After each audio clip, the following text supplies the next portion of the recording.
when you think about mindlessness on social media, first of all, you're thinking of when you're on the app and you're like, when did I even get here? When did I open this? How long have I been here?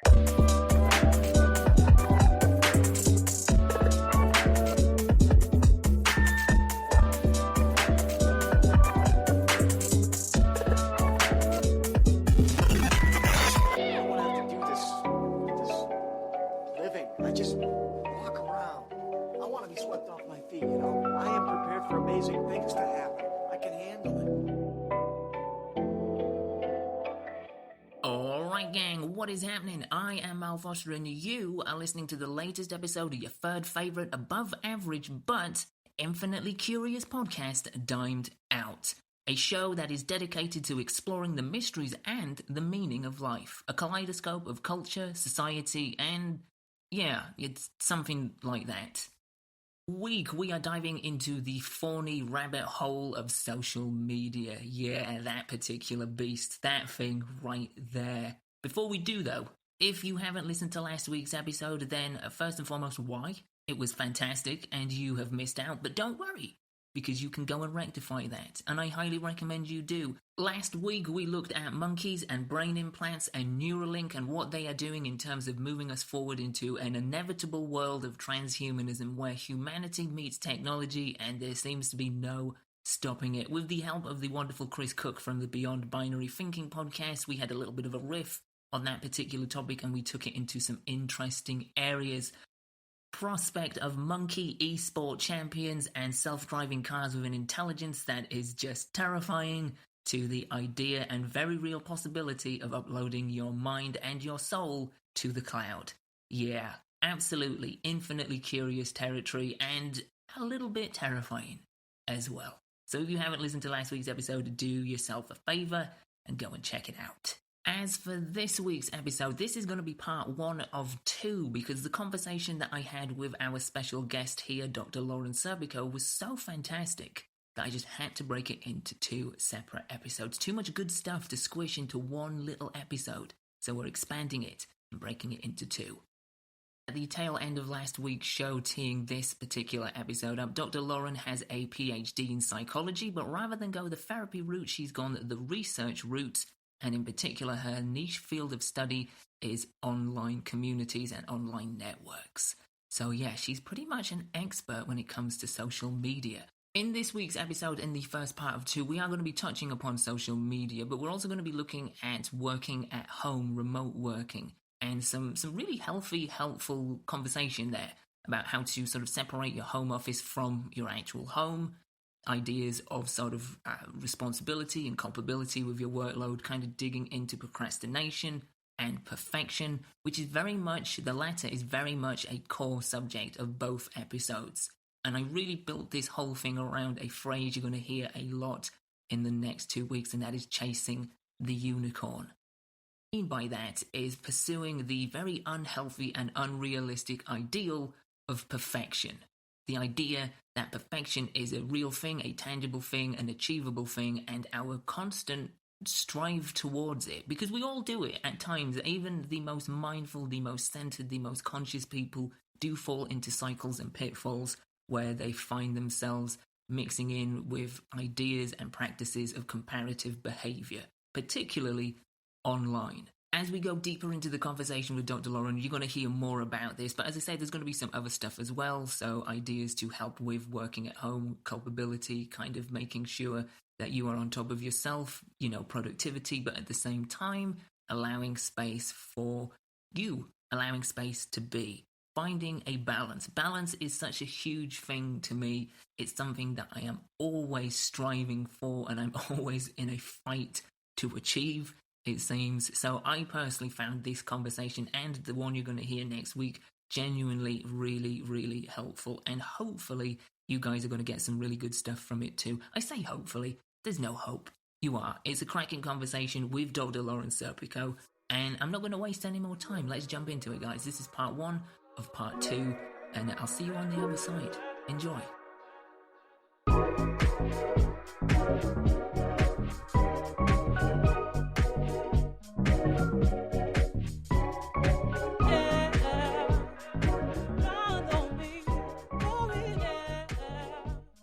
Have you been doing what is it, the WFH thing today? Yeah, so that's virtual. So I pre-recorded everything. Oh, cool. So they had their wellness tent open today. So that's where I had like a stretch that lived on my Instagram TV. I'm not sure how they're doing like the featured speakers and stuff, but I have a talk tomorrow where I just talk a little bit about working from home and kind of my field of psychology that isn't therapy and is more focused on social media. Yeah, that's cool. I imagine, I suppose, especially in the last year, there's more, I suppose, interest in attendees for talks and seminars and stuff about working from home and what have you. Because, I mean, it's obviously been a thing before this, but you've obviously had a much larger influx in the last year. I've only worked remote. Like, as long as I've been in a professional field, I've been, and I just took for granted, like, how intrinsic it's been for me. Because now I'm learning from, like, other people that I work with or people that are, like, forced to do it now, like, the challenges they face when they are working from home. So it's something that I really like. It was such a natural progression that never really changed for me on my professional end. So I feel like I've been definitely a source of knowledge for so many people, or just support and teaching them how to do it or how I've done it. But you really have to have a certain personality trait of like being able to take initiative and schedule your time. Otherwise, like too much flexibility and too much freedom, like doesn't mesh well with the way that some people work. Absolutely. Like speaking with people back home and stuff, some people have really taken to it because they were pretty good within their jobs anyway, like whether they were sort of high up in their departments or they just worked off to the side at kind of making their own schedule. As long as they kind of had things that they had to have done by the end of the week, they were pretty good at just being like, okay, so we're going to break it down like this. But other people who kind of just, and it's no disparaging remarks to how they work. Everybody works differently, but some people just do work better when they have a sort of timetable or a schedule or things put in place for them to kind of tick off. So yeah, I imagine there's been a big learning curve for a lot of folks. Or even if they're in a different location, because that was the struggle for me in the beginning. Was I lived in a studio before this, so it was like my space to work and to also work out and to relax and to cook. So enjoyed like working at the library or walking at a coffee shop. So many of those things were closed. So just like locationally being able to like bring myself to a place of work and then shut that part of my brain off when it's time to unwind. Being like, oh, there's something else I should work on. But I'm even realizing now, like working with certain teammates and being like, why aren't they delivering what I expect them to deliver? How come this is working? And I'm like, well, maybe when they're at the meeting that they were just like on their phones or something. Like maybe they weren't actually paying attention at this meeting. And that's why I have to explain this again. Like, I don't know what's going on behind that screen. So maybe even just like the people who aren't quite as motivated to do things, like they just work better, like almost in a school-like setting where they know they have a supervisor there watching them, where they can't be scrolling on their phone as much or whatever it may be. This is true. Yeah, like I will find that when this first started and I was just at home without a job, just working for stuff and trying to get this up off the ground, I would procrastinate like crazy because it's like I used to work in an office where my supervisor, it was like a fish tank. Like he had like a separate little office with like a big window and he could look over and see straight at you. So if you just looked like you were just dicking about on Facebook or something, you could just probably tell. I didn't have that here. I was just like, I can do whatever I want. Fine.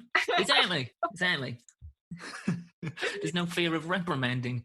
Yeah, and it's hard too when it's like a project that you're working on building your own, because there really are no timelines or expectations, and you're like, oh, this is fine. And I feel like also perfectionism big time sneaks up there too, where you feel like, okay, well, I'm not going to do this right now because I'm afraid it's not going to be that good, so I'm just not going to do it at all. Like I feel that so strongly. So it's like sometimes just like setting aside time of like, well, I'm going to just work on this for 20 minutes, or giving yourself like very small specific tasks to get done, rather than sometimes having that big picture of like, I have to do it all right now. Absolutely. Hold on. I'm going to show you something because this is genuinely really good. And I think this is really helpful to a lot of people that are maybe still struggling a little bit. And this is something that I've only just discovered. I can't find it exactly.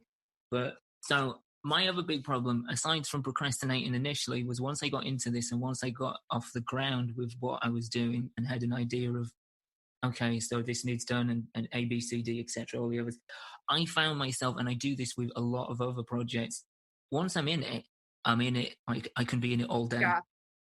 And I can literally get to the end of the day and think, oh, I wanted to do those other things, but I just got lost in that rabbit hole of doing this other thing, like working on artwork for one episode for like 4 hours. And I'm like, I didn't need to do that. Yeah.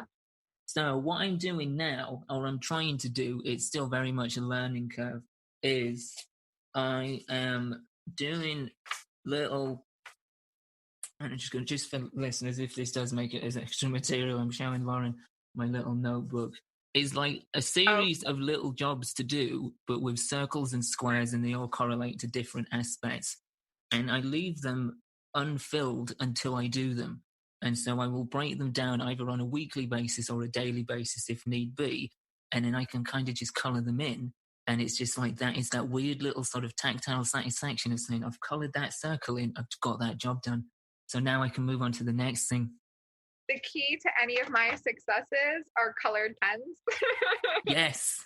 And that's literally like, I always just have things written in different colors, different places. Because I think checklists, I forget what study it was or where it was. It was some emergency room or really high stress situations. And like the key to success was just coming down to like a simple checklist. And now it's implemented in so many different places where it might sound silly because it's so minuscule, but just having a checklist of the things that you have to get done helps keep you focused and structured, because then you might go off on a tangent, but like visually seeing the other things that you have to get done and knowing like, okay, well, this could be pushed off because this is a weekly goal, like, or this, this could get done tomorrow, or let me take a pause here, go for a walk and come back. Because then sometimes I found, because I'm always wearing different hats, I'm doing a million different things in a day. It's not even the different tasks that can exhaust you. It's the energy that it takes switching from one to another.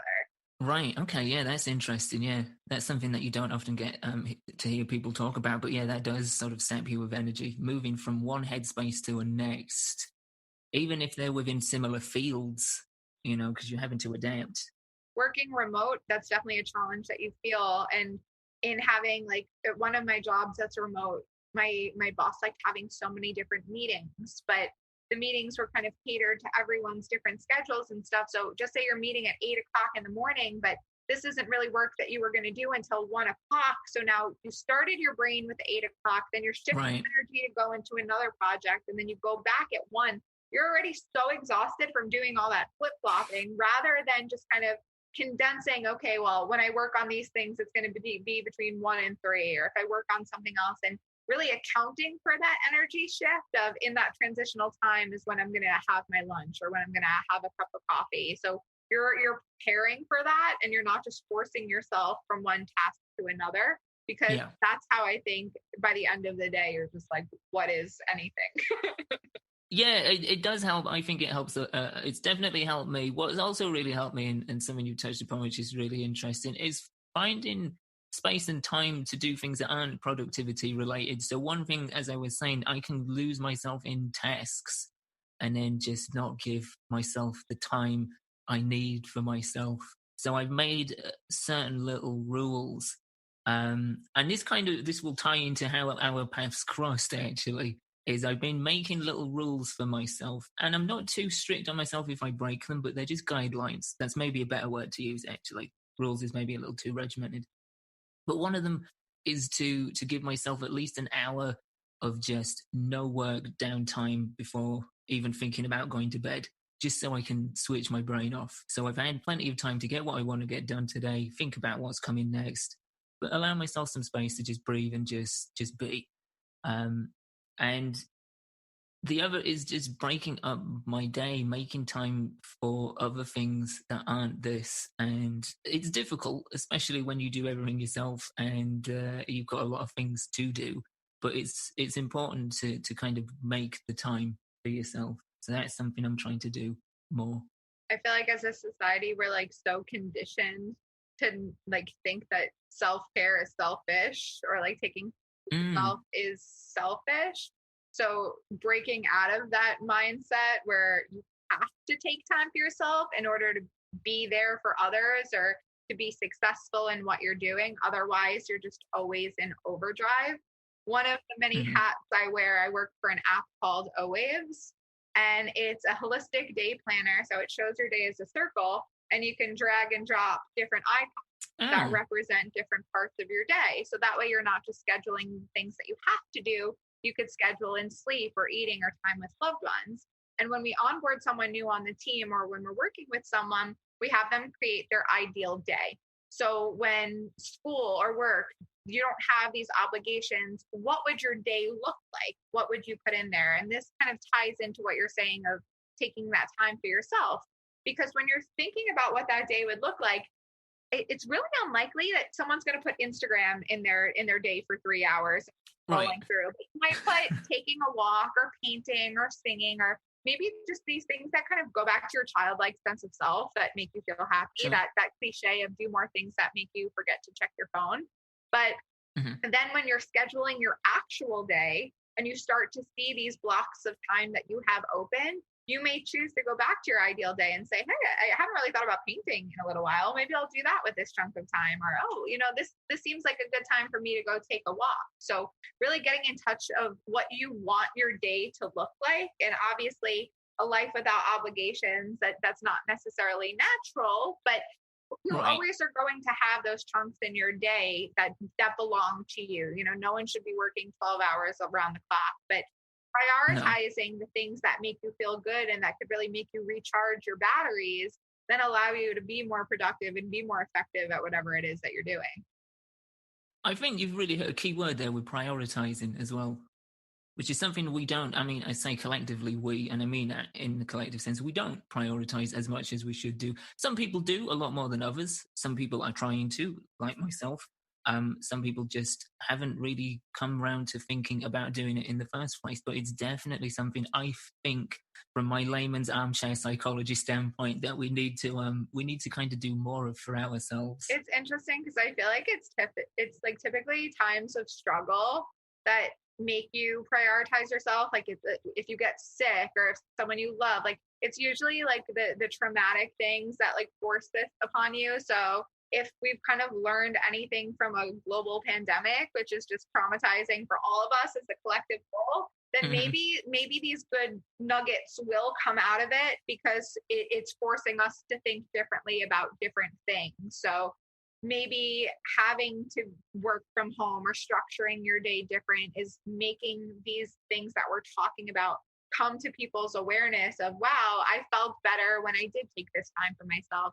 I'm going to keep doing more of that even as the world continues on in whatever way that it does. So hopefully we could, find the silver linings and prioritize ourselves in a way that has been helpful. If that's ways that we're choosing to cope right now, that's not the way everyone's thinking, I guess. No, it's not. But I do definitely agree with what you're saying. I think, it's weird to sort of paraphrase it as the good thing to come from this, because you know what I mean. But there are good things to come from it, and I guess the fact that we've all collectively, in various different degrees, had our backs against the wall and had to adjust, has opened up a sense of perspective and has shown people what they're capable of doing, what they're capable of going through, and what actually matters to people, I think. Whether that be within themselves, for themselves, or around themselves in terms of other people. I think my favorite kind of reframing technique of when I'm feeling frustrated or challenged is, what is this trying to teach me?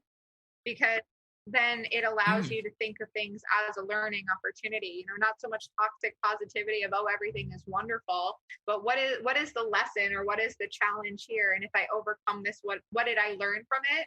And then how can I take this knowledge to then implement into my life to help me move forward and deal with whatever next challenge is there? Because if there's one, we're always going to be facing some type of challenge, whether it's big or little or silly or serious, whatever it is.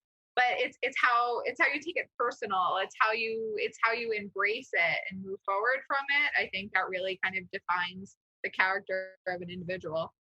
Absolutely. All right, I'm going to leave that as a prolonged intro endpoint. Because I think that's actually, like, all of that is golden. Like I said, I think I'm going to get 2 episodes out of this. That's awesome. Shortening my workload already. Yeah, Boom. I'm here for you. All right, so let's kind of start from a very basis point. I have on the top of my notes an intro to you. Dr. Lauren Serpico is in the house. I'm here with her, already having a great time chatting with you. But just for listeners who might not know who you are, who are you? And yeah, let's get into that.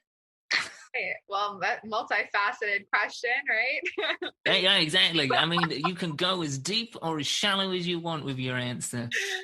Well, I'll start with kind of what I do on a day-to-day. Sure. I am a psychology PhD. So I'm not a therapist. I went down the research route of psychology. I recently graduated, and my work is in the field of community psychology. So I decided to study the community of online social networks. And my interest and my love of this field began in about 2012, 2013 in a professional way. So on a technological timeline, that's really about the time that Instagram and Snapchat were just babies getting started. So I was really interested as a millennial myself of learning everything there is about this field, and going into college and going into my professional world. I was always interested in social media or digital journalism, but with it being so new, it wasn't really a path I could choose to take of, oh, I'm going to study this. Yeah. I chose to study psychology because my love of social really won over my love of media. So I was lucky that, not lucky, but keeping that passion in mind to allow those paths to cross after I really continued on in this psychology world and decided to pursue my master's and then my PhD, because this is a path that I feel like I'm kind of pioneering. The research in social media is so new. People often think that if you're working in social media, that you're really in more of a marketing role. So I take it from more of a scientific perspective. A lot of the clients or a lot of the accounts that I help with their social media are scientifically backed. So it's helpful having this knowledge of science in general to be able to communicate with the greater population in a way that's easily digestible.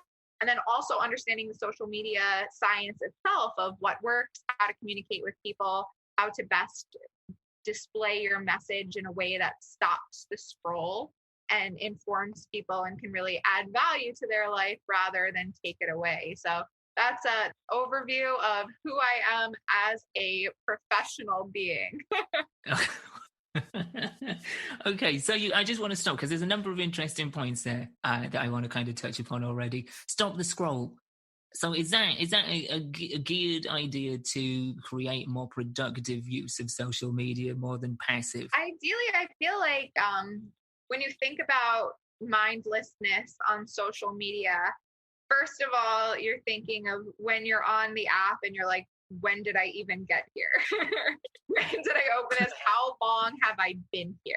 So you're just kind of mindlessly going through and just information's coming at you rather than you actively engaging in it. So in creating content and actually effectively connecting with your audience, you want them to see this piece of content and think, wow, this is something that I want to learn more about, and flipping that part of their brain on where they're not just like passively having media happening at them. They're turning on their parts of their brain where they want to then engage and maybe remember what they've learned. How many things that you've seen on social media in a day where if you could write down as a challenge 5 things that you've seen, can you remember them? And often not, because we're not really actively engaged in what we're doing. We're just kind of going through the motions. That's interesting. I'm going to pose that to listeners. There you go. That is a little challenge for you. So just think, take a few minutes, put this on pause. Don't stop it because you might get distracted and listen to something else. Just put it on pause and just think. Try and we'll start with 3 to begin with.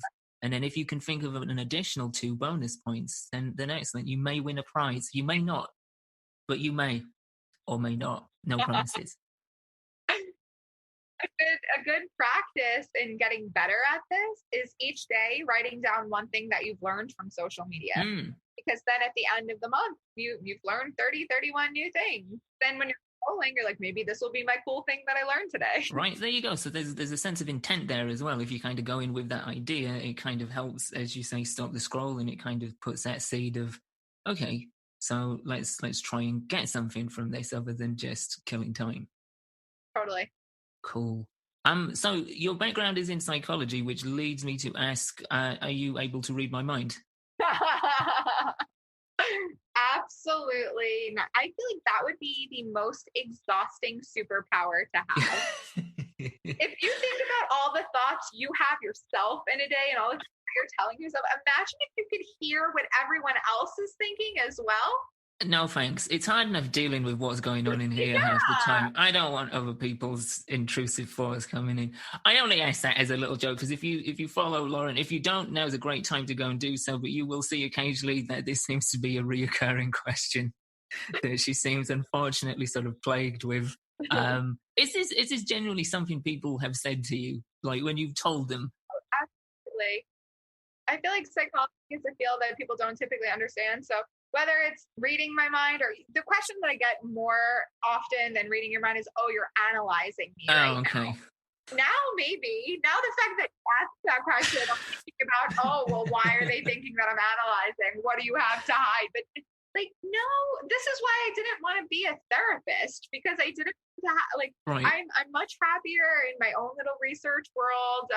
I never really, it wasn't like the statistics and the data that excited me, but I loved learning about social psychology and personality psychology. And when you think about all the information in your textbook had to come from somewhere, that's when you start thinking more positively about research. And that's why I love connecting with young psychology students and showing them what the world of research is like. It's not just working in a lab crunching numbers. If you have a topic that you're passionate about, you could study that. You could research specifically. And being a PhD is essentially being a creator of new knowledge, because you're finding a gap in that research and you're the one to fill it. I imagine that's a very rewarding sort of avenue to be able to sort of open up people that maybe are a little bit hesitant about the field of research and be like, look, as you say, it's not just you in your lab coat crunching numbers, going through combs and combs of like data.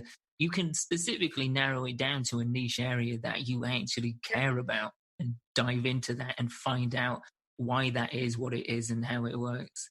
But that's interesting that you've had that posed to you. Like, are you analyzing me? It seems like a very quick hair trigger defense. And it's fun too, because in posting that really does allow me to connect with a lot of psychology majors, because people see that and they pass it along because you can all relate to it. Because if you study psychology, someone has asked you that, someone has wondered that. So it allows me to kind of poke fun at that question, and also in a way that helps me engage with that audience, where it's like, okay, well, now that you see the things that I talk about, let me tell you a little bit more about how much fun research. Right. Yeah, it's a good foot in the door to be like, yeah, I totally feel that far more than I should do. Okay, let's see what else is going on here. I talked about guidelines and rules. One of the guidelines that I've set myself up for is basically how we kind of got introduced on the gram. Is one thing that I personally have been trying to do more of is stop the scroll, is kind of being more of a productive user. And I set myself a little goal a few weeks ago now, I think, to no longer just heart people's posts, because it's meaningless. I mean, it's nice, and everybody's conditioned to that weird little micro reward system that we've been kind of cultivated to really thrive upon. But really, there's no substance to it. It's nice but it's fleeting. So I came to the conclusion that I'm not going to do that anymore. If I like something, and I like it with a thumbs up or a heart or whatever, I'm going to let them know why, or at least put some kind of comment as to what it is that I like about that in the first place, rather than just be like click, click, click, click, click. And I think you saw that and you made some comment, and then I looked on your profile, and then we got into this post, which I'm looking at right now, which I absolutely love. It says, perfect does not exist. And that's the main crux of what I want to talk with you about today, Dr. Lauren, is the idea of perfect and comparative behavior. It exists obviously in the real world offline, but I think it's very prominent online. So yeah, perfect does not exist. Chasing the unicorn, the idea that everything has to be to a certain standard. We have to be as good as, if not better than the next person, especially if you're in a similar field. as somebody, there is a somewhat competitive nature, from the writing community to the indie podcast community. I see it. I see a lot of people linking up and being nice and paying compliments. But I also see quite a lot of like tech envy and setup envy and just people posting very glamorous pictures of locations. And as Lauren can see, I don't have that going on. I've got like a sort of tatty cat scratched red blanket behind me to absorb sound. And you know what? I'm all right with that. That's me. But I feel like that's what we need to be looking at more of, is just embracing who you are instead of the image that you think you should be. That it's quality over quantity, right? And I think absolutely, even just touching upon your original point of how we connected and that guideline that you said of actually, if you like something, why do you like it? I actually made one of my first reels was something about that. And you know that song that's like tap tap tap in. Yeah. Like one of me is like just tapping through, going like this, and then another me shows up with glasses on, and I'm like, did you really just like that? Like, what do you like it? Like, if you like it, why don't you just say something? If you're just tapping through. So I think that's so important, because in Instagram, just say, or on social media, going back to this unicorn, you want to be the unicorn that has 1 million followers, right? And everyone wants to grow on Instagram, but no one wants to connect. No one wants to take the time to foster good relationships and to actually engage with other people. They just want more eyes on them. Well, why? What's the point of having this network? What's the point? What is your why in being here? Because then once you start to define that, then your strategy will become more clear, and that unicorn starts looking a little bit more realistic. So you have kind of like a vain idea of, oh, I just want all these followers to show I have all these followers. That really doesn't hold much substance to it. But if you want to grow your account because you want to use that as a platform to develop a course, or if you want to use that to connect your audience to different assets that you have, you want to have a highly engaged audience of people who genuinely care about your message. So that means that you should be learning from them and interacting and talking to them, so you know what they're struggling with and where you can help them, or you know the things that you have in common or the differences that you have that you can learn from one another. So I think really tuning into your why of anything that you're doing is a good tip in kind of refining that unicorn search and that perfectionism. We talked earlier about perfectionism and procrastination, and how often that you'll put something off because you don't realize that it's really perfectionism that's driving that. But when you start thinking, well, why am I putting this off? Why don't I want to get started on this? What is the fear? Just always, and again, this is the science in me, this is the scientific mind, that I just always ask why. And if you came to the answer, ask why one more time and see if there's another layer that you can get under there. And typically that helps provide clarity to the things that you're doing. And again, this takes a great deal of self-awareness. So it's typically like self-aware person. Keep asking yourself why, and it kind of makes that unicorn a little bit more realistic of whatever it is for you that you're kind of chasing. But you really do hit on something that I think is of the utmost importance with this, and it really is a case of quality, not quantity. Because if you can say you can reach, I don't know, just pull a figure out of thin air, 5,000 followers, right? And you connect with like how many of those 5,000 are actually going to go past the surface level of clicking a heart, or even looking at what you're putting out in the first place, as compared to, say, 100, to just pull another figure out. But those 100 people, you get to know a little bit gradually over time, and then you kind of get to know what they're about, and they get to know what you're trying to do, and they get to know you a little bit. And there's more social in the social media. There's more interaction. I was just about to say that. A lot of people forget that it's called social media, not like me. Like media, yeah.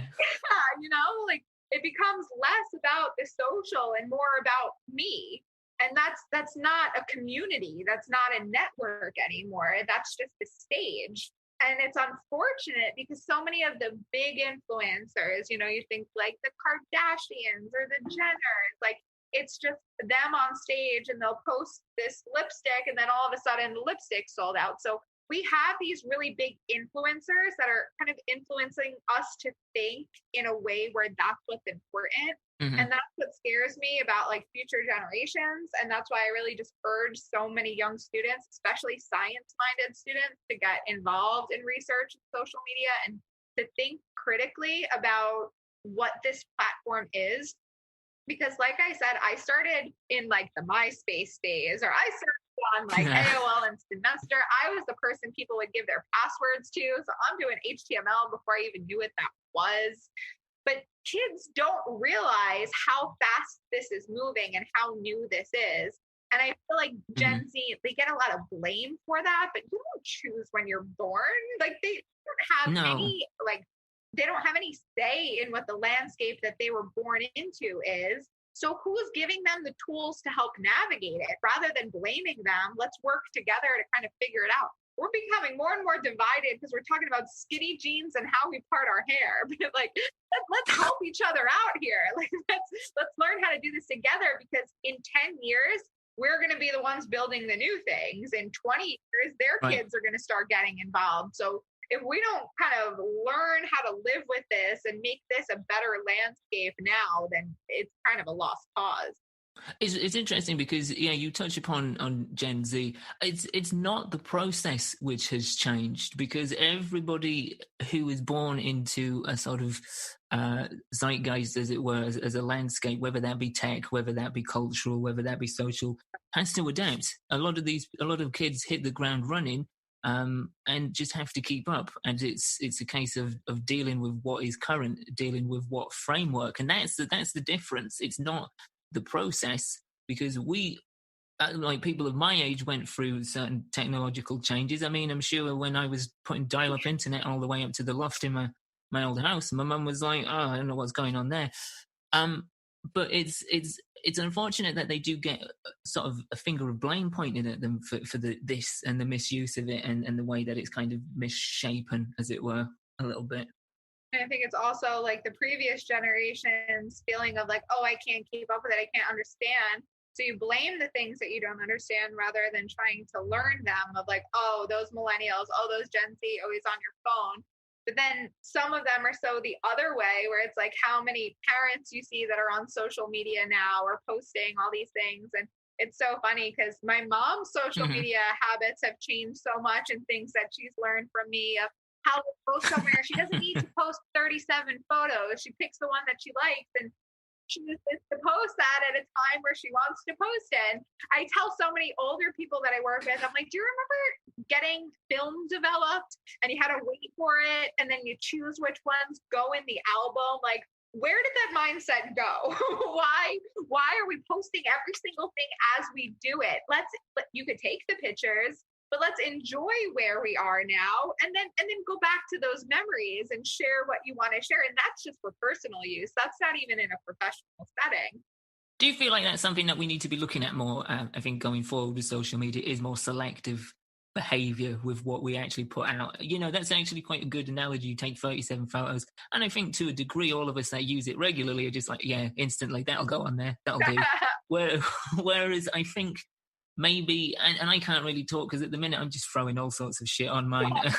So I can't really like call anybody out for it, but I do think maybe moving forward a healthy, productive thing would be to be a little bit more selective with your content and output. I think mindful is a better framing. Right. And I think the more mindful you are in daily life, just of everything, the more mindful your media use is going to be, the more mindful you are in your scheduling, in your nutrition, in everything that you do. I think mindfulness is kind of an all-encompassing skill set to have, because the more mindful you become, the more you kind of realize these different areas in your life that you might not be as mindful. And technology is a huge place there, because how quickly we can get lost down the wormhole of doing different things. And when you're not being mindful, you're not typically thinking, oh, I'm not being mindful right now. If you're able to have that awareness, then you actually are being mindful. I was talking to a coworker of mine, and she was about to give some like seminar on mindfulness or going to one, but she was eating and she was doing something else. And she was like, oh my God, I'm so not being mindful right now. And they're like, by the very nature of you acknowledging it, Right. You're being pretty mindful. So giving yourself credit for those little areas of realization, because each time you realize it or give yourself a cue, for scrolling on social media, I tend to pick something I see often. So to say videos of cute animals. When I'm scrolling and I see a video of a cute animal, that's my trigger in my brain to think, how long have I been here? Did I choose to come on this app? Like, have I just been scrolling for a while? And just training your brain in these different ways to learn things. So that definitely contributes to posting as well, because whether you're doing it for me, I've been in the professional field of social media for so long. So if I didn't have mindful habits in my own social media use, I would have burnt out. I would have been so tired of this field. I would have needed a break from it, because you work in social media all day, and then to use it in your own personal life, you just don't want to anymore. You're over it. But that doesn't really help you continue your education in that field or learn more about it or experience it.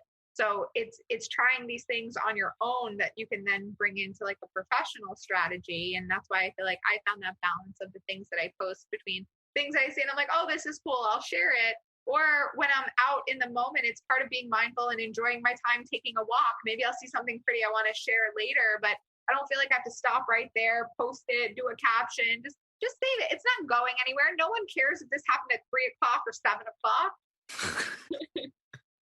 If I don't know about it in the moment, it doesn't count. How will they know?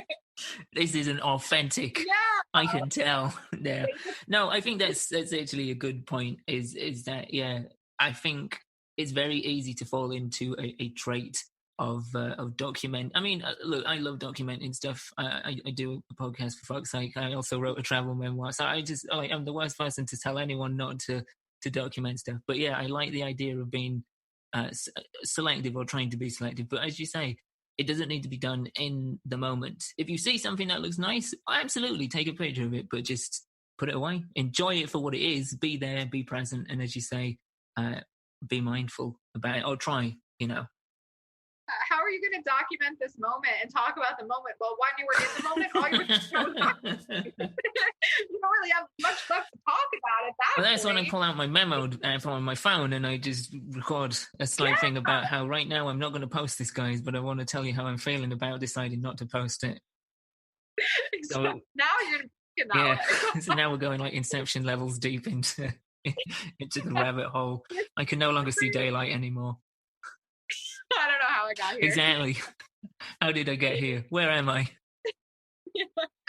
There's a difference between documenting for yourself and taking notes of the things you want to go back to than documenting for the whole world. And I feel like the strongest things that perform on social media have an aspect of storytelling to it. And I think that's really hard to capture if you're just doing things in the moment. Maybe if people know the context of a greater story of your life or your account, they might understand how these things tie in. But if you document things as they're going on for yourself, then you can tie the pieces together, where then you can present it in a way where you're stopping the scroll. You stand out. 20 people on someone's feed could have gone for a walk today. Why is yours important? We have to think on social media too. Everyone's intrinsically selfish. Yeah. Everyone's on for what's in it for me. So once you kind of flip the switch and you share things that's important to others, it's not really the things that you find cool anymore. It's the things that you think the people following you will find cool. You can be a part of that. So to tap into that real quick, would you advise, like in terms of just not only just cultivating your own status on social media, but your own sort of mental well-being and peace of mind, to kind of share things that other people make as well? So not just like resharing stuff that you've taken, but like things that you found through other people's profiles, and as well as commenting, like share them in your stories, etc. Be like, oh, this is really cool. If you like some of the stuff I've done, you might be interested. Or even if it's just like, I really love this is ace, and then just share that. That's how you build a community. That's how you build a network. If you find something interesting and you have a network of people following you for a specific reason, they'll find that interesting too. And then that person that you shared might share something of yours to their followers. And that's how you expand your network. And that's how you find new things. If you learn something, if you found something valuable, and I think sometimes when we share something on our story, I would say more than half the times we just share it. We just put it up on the story. A smaller group of us might actually tag the person that they found it with. So they get a DM that says, oh, they tagged you in this story. But an even smaller fraction, and I think an even more wonderful habit to get into is saying, I found this post and I really liked this about it. Or I found this account. Why are you sharing it? Why is Yeah, again, why are you liking it? Yeah.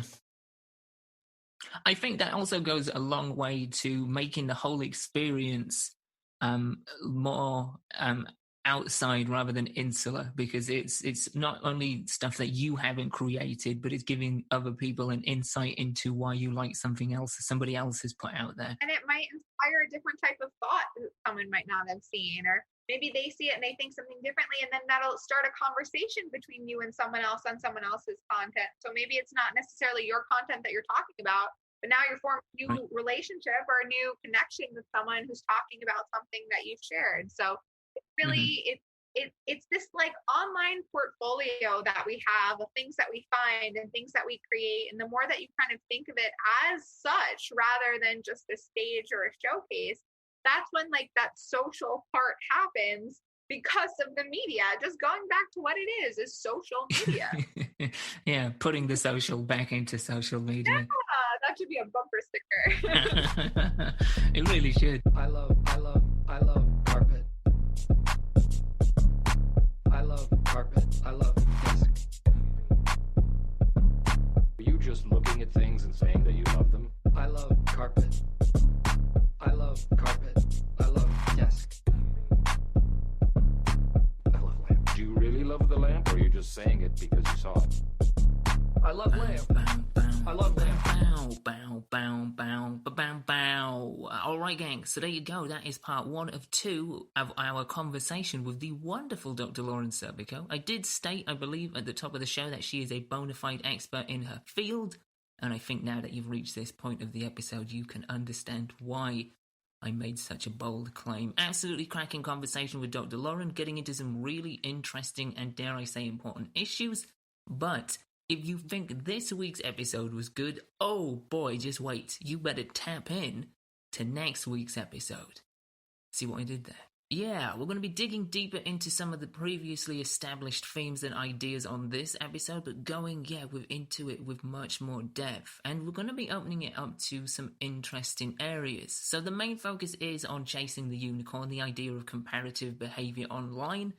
But we're also looking at just the use of the internet and social media as a whole, and asking the multi-dimensional question of, is social media actually a bad thing? To which there are many cases for and against, and there is plenty of space in between those two hard polar opposites. In this episode, we did touch upon Gen Z. In the next episode, we're going to be digging into that even further, because I do genuinely feel that is an important discussion to be had, and the areas we take it are really fascinating. We're going to be looking at the double-edged sword of micro content, so Instagram Reels or TikTok as an entire platform. The idea of how creative content is being made with restrictions and parameters, but it is feeding into a short attention span. We're also going to be looking at just social media use as a whole on the younger demographic, and how that is possibly speeding up childhood, how that is maybe taking away a sense of naivety and just childlike wonder, because there is this expectation and pressure. So yeah, a lot of really interesting and, as I say, kind of important areas we're going to be diving into next week, so do make sure you check it out. Speaking of amazing things that you really do need to check out, you can find more of Dr. Lauren's insightful, fascinating, and all-round fantastic content over on Instagram. You can find her at Dr. Lauren Serpico. You can also, if you have a look in the show notes, you can find a link to it there, and a link to everything else related to Dr. Lauren and what she has got going on over in the show notes, either on the website dimed-out.com or in the show notes on the very device you are listening to. And if you take a second whilst you're there, you will also see a whole bunch of links related to what we're doing here at Dimed Out. You will see our coffee page link, which allows you to give a one-off donation if you want to do that. If you've enjoyed what you've heard here or in previous episodes and you want to help support the show, that is an option available to you. If you really like what you've heard and you want more content, you just crave it, you need it, then that is an option available to you as well via our Patreon page. You can see a link for that in the show notes as well. Of course, the most tried, true, and tested method of supporting what we're doing here at Dimed Out is simply to subscribe if you haven't done so already. We're available on your favourite podcast platform. Just seek us out. I mean, presumably you've already done that, so just go ahead and click the subscribe button. Not only does that help us out somehow, some way with algorithms and internet magic and alchemy, I should have really asked Dr. Lauren about that. She probably knows how this works. It helps us out enormously, and it also allows you to get every single episode moving forward without having to do anything else. Just a one-time action. Brilliant. Ratings and reviews, of course, help tremendously as well. So if you want to help us out even further and spend just a few moments of your time, you could give us a rating and or a review. And that also does all the internet stuff that makes this better. Yeah, something like that. It helps, I know that much. And on that very clueless note, that about does it for this week's episode. As always, thank you for listening. Look after yourselves, look after each other, and until next time, keep it dimed out.